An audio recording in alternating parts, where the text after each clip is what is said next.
Online kedengeran jelas gak suaranya?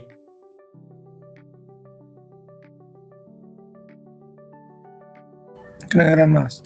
Oke. So, gue mulai aja ya. Teman-teman terima kasih atas waktunya buat acara dadakan kali ini. Secara garis besar kita akan bahas perihal visualisasi. Nah, pertama-tama kenapa ada materi ini? Nah, gue kepikiran gimana caranya, sebenarnya ini berawal dari teman-teman technical yang ikut meeting dengan klien. Sometimes teman-teman technical juga bingung nih apa yang mau disampaikan ke klien segala macam. Ataupun juga dari tim analis yang rasa sudah melakukan analisis, tapi kok pesan yang ingin disampaikan ke klien kok sering miss, kayak gitu ya. Oleh karena itu gue coba bawain si visualisasi data ini. Anyway, ini materi 2 dari kelas gue pribadi, namanya Windata. Nah, gue mau jelasin sedikit, total halamannya 154, tapi sejujurnya aslinya ini ada 1573 halaman. Nah, ini gue minta untuk di si Cloudon ringkas, which is jadi 154 halaman. Nanti teman-teman kalau mau aksesnya boleh banget, nanti gue kasih aksesnya.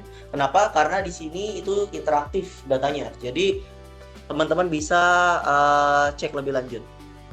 Oke, mulai ya. 27 halaman. 27 halaman tuh halaman besar dari materi Windatanya. Terus ada 7 bab. Satu pertanyaan yang diulang terus-terusan. Apa yang sebenarnya kamu klaim ketika kamu menggambar sebuah chart? Nah, ini juga salah satu hal yang akan kita bahas. Mulai ya. Mohon maaf sebelumnya, ini kayaknya merah banget jadi agak sakit di mata. Tapi sebagian besar chart yang dibuat di kantor tidak pernah mengubah satu keputusan pun. Mungkin untuk analis-analis sana yang bekerja di bukan konsultan ataupun agensi ya, mungkin rasain hal ini. Dia dibuka, dipandang beberapa detik, dianggukan lalu ditutup. Bukan karena datanya salah dan bukan karena orangnya malas berpikir. Ada sebab yang lebih mendasar dan sebab itu bisa diperbaiki. Secara garis besar, di sini benar-benar foundation banget gimana sih cara kita untuk membuat satu chart yang bisa membantu ataupun bisa mudah dicerna oleh user. Kalau teman-teman online ada pertanyaan ataupun lainnya langsung ditanya aja ya. Chandra, sorry. Nanti cek ya kalau misal dia mati. Matiin. Enggak, cek kalau mati. Jangan dimatiin, gue lagi rekam. Nggak ini mati. Oh iya, nggak apa-apa. Dia mode mati. Oh, iya, nggak apa-apa dulu. Seperti memasak seharian, lalu semua orang memesan dari luar. Intinya lu udah capek-capek masak, terus tiba-tiba yang lain pakai ataupun beli makanan. Nah, secara garis besar sih ini sering banget kejadian. Kita milih chart yang paling bagus segala macam, tapi ternyata kebutuhan kita nggak dipakai. Nah, di sini yang mau gue jelaskan adalah gimana caranya bisa menyampaikan pesan. Nah, ini bukan salah teman-teman, ini bukan soal kurang teliti dan bukan soal kurang pintar. Seriously. Taruh 156 baris bla bla bla bla. Intinya semua datanya akurat tapi data lo nggak dipakai. Kenapa hal itu bisa terjadi? Karena datanya ada di layar, cuma dia nggak ada di sana dalam bentuk yang bisa diproses oleh otak manusia. Yang mau gue tekankan adalah kita mungkin selalu ngomong bahwa oh saya pakai tools apa, Tableau, Power BI, Looker segala macam tools. Padahal tools itu selalu berubah. Yang nggak pernah berubah apa teman-teman? Dari awal mata tercipta, kesalahan seseorang dalam memahami suatu visualisasi itu tidak pernah berubah. Mau toolsnya apapun. Oke, kita bahas lebih lanjut. Nah, chart yang tidak dimengerti memicu pertanyaan dan pertanyaan itu menyelamatkanmu karena kamu masih sempat menjelaskannya. Kalau chartnya bingungin segala macam, ada yang nanya berarti masih bisa bikin clear. Masalahnya adalah chart yang salah dimengerti tidak memicu apa-apa. Semua orang merasa paham, semua orang mengangguk, dan keputusannya diambil dari pemahaman yang keliru dan kamu gak pernah bisa improve. Oke? Dan ongkosnya tidak berhenti dapat itu. Angka yang salah dibaca, masuk ke slide, lalu ke laporan bulanan dan segala macam. Intinya nanti dari perusahaan salah mengambil suatu keputusan. Nah, ini dia. Bukan chart jelek yang paling berbahaya. Yang rapi jauh lebih mahal. Chart berantakan langsung dicurigai. Jadi orang banyak yang nanya, kok chartnya kayak gini? Tapi kalau chartnya rapi dan terlihat meyakinkan, tidak dicurigai siapapun. Convince by confuse. A lot of people pasti kayak gitu. Gue bikin kayak terlihat canggih segala macam supaya meyakinkan. Padahal kalau yang gue pahami, ketika kita menjadi seorang analis gitu ya, misi utamanya adalah menyampaikan pesan ke pembaca. Nah, penyampaian pesan ini banyak banget noise-nya. Ngomong-ngomong soal noise, gue akan membawa materi ini dari beberapa sumber bacaan. Nah, ini dia. Ada 5 buku sebenarnya, satu lagi yang lewat, tapi ada Show Me the Numbers, Storytelling with Data, Communication Studies, Killer Visualization Strategies. Intinya adalah ini buku-buku yang gue pakai untuk bikin materi ini. Dan sejujurnya ini adalah panduan utama gue dalam menyampaikan pesan segala macam perihal data ke audiens. Mungkin buat teman-teman yang sempat ikut meeting bersama gue dengan klien, tahu lah ya gimana cara gue menghandle klien-klien kita. Dan itu gue pelajari dari buku-buku ini. Buku-buku yang sangat bagus, terutama di Communication Studies. Jadi buku marketing, bukan buku data, tapi ini adalah acuan gue untuk menyampaikan pesan dalam bentuk data. Oke. Nah, ini 4 pertanyaan yang harus dijawab beruntun sebelum toolsnya dibuka. Balik lagi, gue nggak akan bahas perihal tools itu bisa berubah, tapi kesalahan seseorang dalam menafsirkan visualisasi nggak pernah berubah alasan ini. Siapa yang membaca dan kamu ingin dia melakukan apa? Oke, pesan ini lebih baik dibaca atau tidak, hubungan apa yang ingin kamu tunjukkan, objek apa yang menggambar angkanya. Ini dia. Ini sering banget kejadian sebagai seorang analis ya. Teman-teman tuh berfokus ke visualisasinya, ke gambarnya. Padahal yang sedang kamu lakukan adalah kamu sedang memindahkan keputusan dari kepala kita ke kepala orang lain. Kamu ingin menyampaikan pesan dan ingin pesan itu dilakukan atau dihindari. Bukan menunjukkan bahwa kamu ngerti tools. Bagian itu yang perlu kita tekankan. Nah, nantinya buat teman-teman lain gitu ya, mungkin dari BO lain segala macam, kalau punya chart sendiri yang mau kita review boleh banget disediain, nanti di akhir sesi kita bisa lihat, kita bisa bedah chartnya. Oke. Sekali lagi, modul ini tidak mengajarkan cara membuat chart, karena teman-teman pasti udah bisa. Bahkan dengan bantuan AI pun udah bisa. Masalahnya kan bukan bisa membuat chartnya. Masalahnya adalah bagaimana cara kita untuk, kenapa gue nggak nyalain kamera ya? Bagaimana cara kita untuk bisa mengaudit hasil dari AI tersebut. Oke?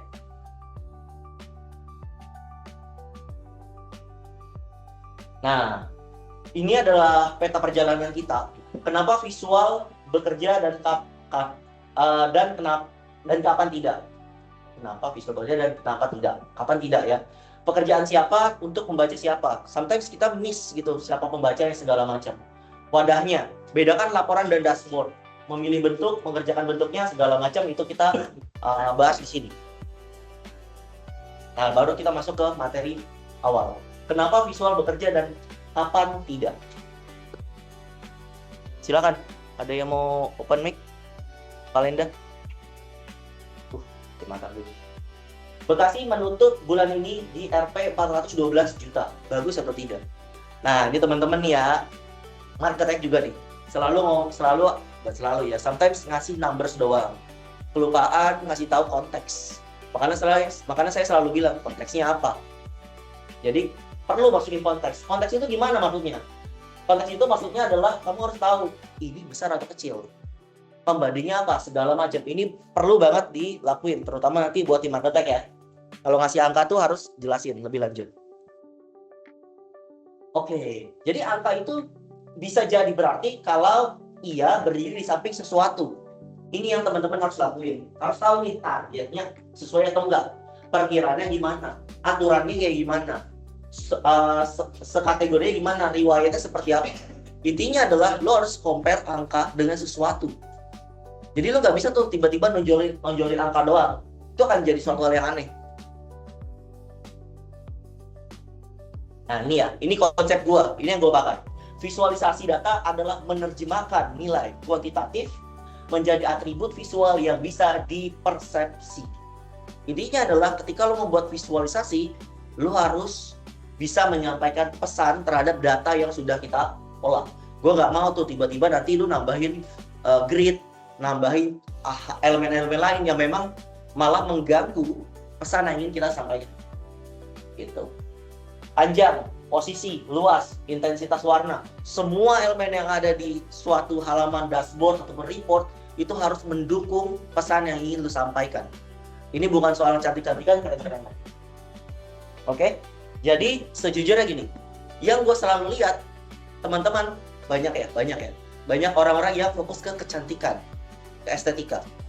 Masalahnya adalah sebelum lu bisa jadi cantik, lu harus sadar dulu apa yang lu buat sudah on point atau belum. Ketika sudah on point, lu baru tuh bisa nambahin beberapa elemen. Elemen-elemen itu pastinya harus mendukung pesan yang ingin teman-teman sampaikan. Jadi jangan tiba-tiba masukin warna merah, warna hijau di dalam dashboard yang memang kagak ada kepentingannya. Nah, kenapa gue bilang ini akan gue kasih filenya? Karena ini interaktif teman-teman. Nah, ini panjang batang. Coba gue tanya. Urutkan 6 cabang batang, urutkan 6 cabang di keempat atribut. Kita udah ngurutin ini semua ya. Oke? Kalau dilihat dari sini kan, kalau ngeliat dari sini gampang ya. Bekasi nomor 1, Bogor segala macam. Nah, kalau kita ganti ini jadi luas lingkaran, dengan value yang sama, ini sulit untuk mata melihat siapa yang nomor 1. Segala macam. Kalau kita ganti seperti ini, juga sama. Ini ada beda sedikit, tapi hanya sedikit. Nah, ini juga. Kalau posisi pada sungguh lumayan bisa kelihatan. Nah, yang perlu dilakuin oleh teman-teman adalah kasih nilai sebenarnya. Bisa kelihatan. Dan mungkin bisa tandain yang mana yang mau disampaikan. Nah, nanti buat teman-teman belajar, pastinya kan lebih jauh lagi ya. Nanti di bawah itu, apa yang terjadi akan berubah sesuai dengan apa yang teman-teman pilih. Nah, panjang batang, kayak gini. Jadi bisa kelihatan, kenapa sih kita warnanya ini? Loh, ternyata karena memang kita ingin fokus ke Depok dan Tangerang, misalnya. Segala macam. Dan itu harus ada maknanya ya. Maksudku, ketika teman-teman ngasih warna merah, berarti ada intensi ya. Ada keinginan untuk membaca ke sana. Itu. Terus. Nah, ini dia nih. Chart terasa seperti bukti. Padahal ia argumen. Dia seolah memantulkan kenyataan. Padahal di baliknya berdiri tumpukan keputusan yang seluruhnya kamu ambil sendiri. Periode mana, sungguh mulai kapan, segala macam. Intinya apa? Nah, intinya adalah chart itu bukan suatu bukti yang valid. Bukan bukti valid, maksudnya adalah lu mengolah data karena lu mau ngedukung argumen yang lu bangun. Jadi, ia seolah memantulkan kenyataan, padahal di balik sendirinya, jadi sebenarnya lu udah ngolah datanya sendiri. Teksisnya lu yang atur, segala macam. Story-nya udah diatur untuk lu bisa keluarin si chart tersebut. 3 hal yang gugur di luar batas. Infografis dekoratif, menerjemahkan angka jadi ukuran font dan ilustrasi. Dashboard bertumpuk, tidak menerjemahkan apapun, cuma membedakan tabel ke kotak warna.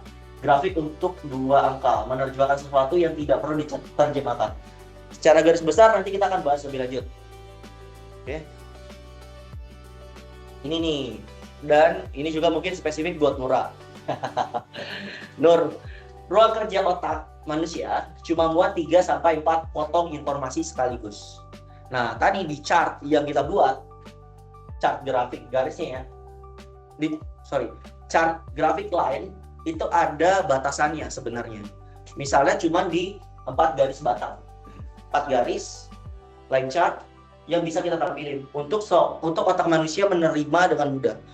Contohnya gimana? Nanti ada seharusnya. Belum masuk sini ya. Tapi intinya adalah kalau kita masukin line chart time series itu maksimal menurut gua di 4. Itu kata view ya, show me the numbers. Nah, ini batasan-batasannya. Chart bekerja karena ia memindahkan beban dari jalur lambat ke jalur cepat. Ini sebenarnya lebih ke otak manusia itu memang dirancang lebih mudah untuk melihat visualisasi daripada membaca angka ataupun teks. Ini dia. Ada yang bisa tebak nggak berapa nilainya? Kalau yang ini 1, Yang kecil ini 1. Yang ini berapa teman-teman? 6. Terus yang lain? 7. Terus 11. Sulit kan? Yes, sulit kan? Oke. Kalau sekarang gimana? Masih sulit, tapi better kan? Lebih dari 7. Lebih dari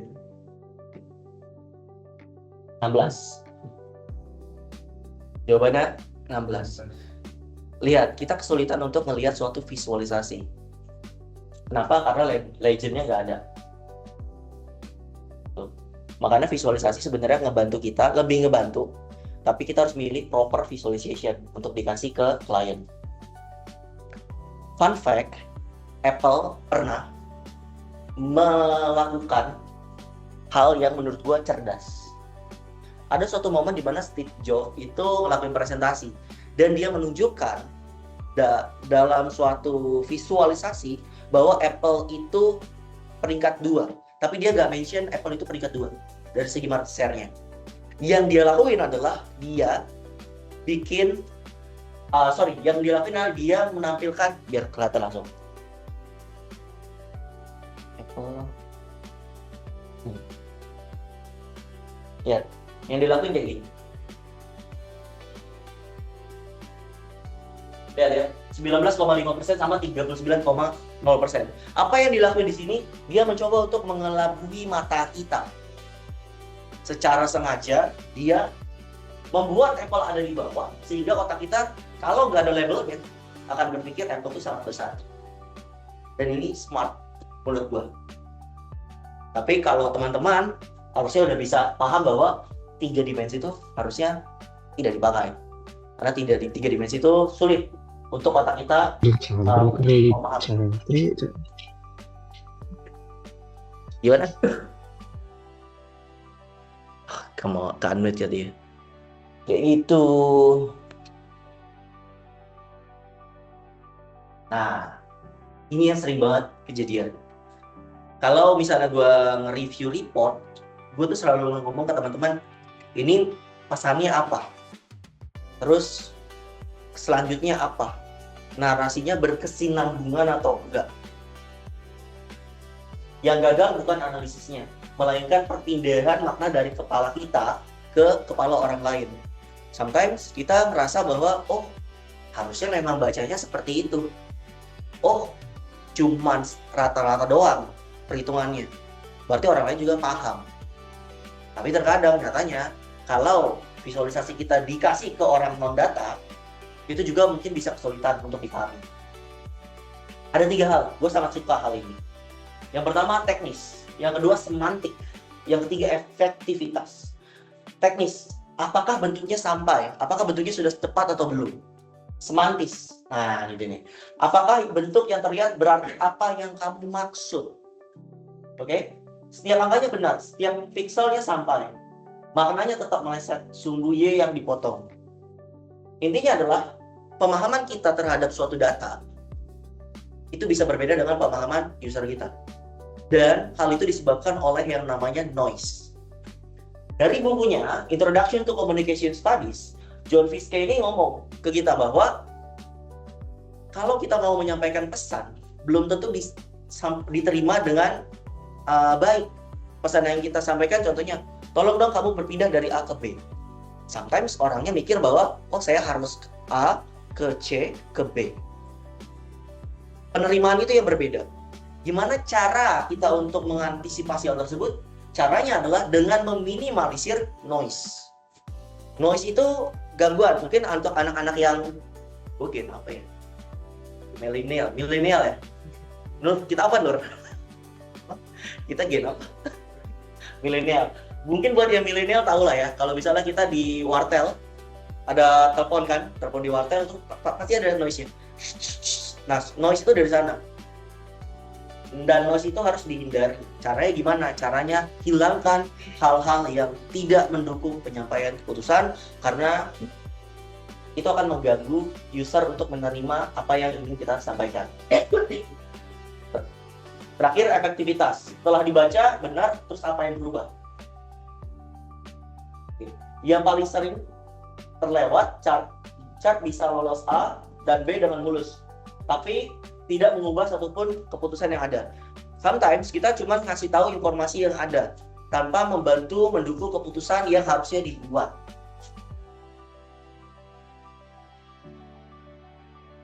Nah, ini. Chart junk adalah noise dengan nama lain. Noise menurut Fiske, segala sinyal yang diterima tetapi tidak dikirim oleh sumbernya. Atau apapun yang membuat sinyal yang dimaksud lebih sulit didekode. Diterjemahkan ke chart setiap elemen visual yang diterima mata audiens tetapi tidak mengandung informasi yang kamu maksudkan. Nanti kita akan lihat contoh noise-nya. Sejujurnya teman-teman udah lihat sih contoh noise-nya di poster yang sangat bagus saya buat kemarin. Ya kan?